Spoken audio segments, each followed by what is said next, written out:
نبی کریم صلی اللہ علیہ وسلم، یہ نبوت جو ہے وہ کسبی نہیں ہے، کسبی نہیں، یہ وحبی ہے۔ اللہ تعالیٰ نے قرآن مجید میں بھی فرمایا ہے کہ اللہ تعالیٰ جس کو چاہتا ہے اپنے نیک بندوں میں سے نبوت کے لیے چن لیتا ہے، ٹھیک ہے؟ تو اللہ تعالیٰ جس کو چاہے، تو اللہ تعالیٰ کے ہاں یہ نہیں ہے کہ وہ مالدار کو، بڑے کو، سردار کو چنتا ہے۔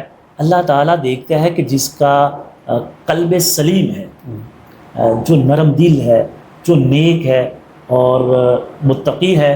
نبی کریم صلی اللہ علیہ وسلم بچپن سے ہی ہر قسم کی برائی سے اپنے آپ کو بچانا، تو اس لیے اللہ تعالیٰ نے ان کو چنا۔ تو یہی تو بات تھی ان کی، کفار مکہ کہا کرتے تھے کہ اگر نبوت ملنا ہوتی تو ہمیں ملتی، ہم چودھری ہیں۔ ابو جہل کہا کرتا تھا، ابو لہب، تو وہ آپ صلی اللہ علیہ وسلم نے جب کہا کہ وہ فرعون کی چوٹی پہ جا کر کے اللہ نے مجھے نبوت دی ہے، میں یہ کہوں کہ ابھی یہ پچھلے پہاڑ سے ایک لشکر تمہارے اوپر حملہ آور ہونے والا ہے، تو کیا تم مانو گے؟ کہ ہاں آپ تو صادق الامین ہیں، آپ کی بات پر ہمیں 100% یقین ہے۔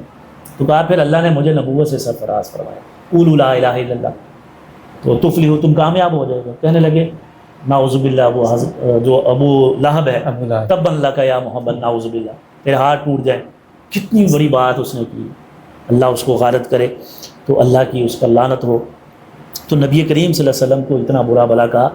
تو نبوت جو ہے یہ اللہ تعالیٰ اپنے بندوں کو جس کو چاہتا ہے، یہ کسی کے اختیار میں نہیں۔ اگر یہ ہوتی تو مال دولت تو وہ ابو جہل اور ابو لہب اور عتبہ شیبہ کے پاس بہت زیادہ تھا، وہ چودھری تھے، ابو الحکم تھا ابو جہل، تو یہ تو ان کی آپ صلی اللہ علیہ وسلم سے یہاں سے تو ان کی دشمنی چلی ہے۔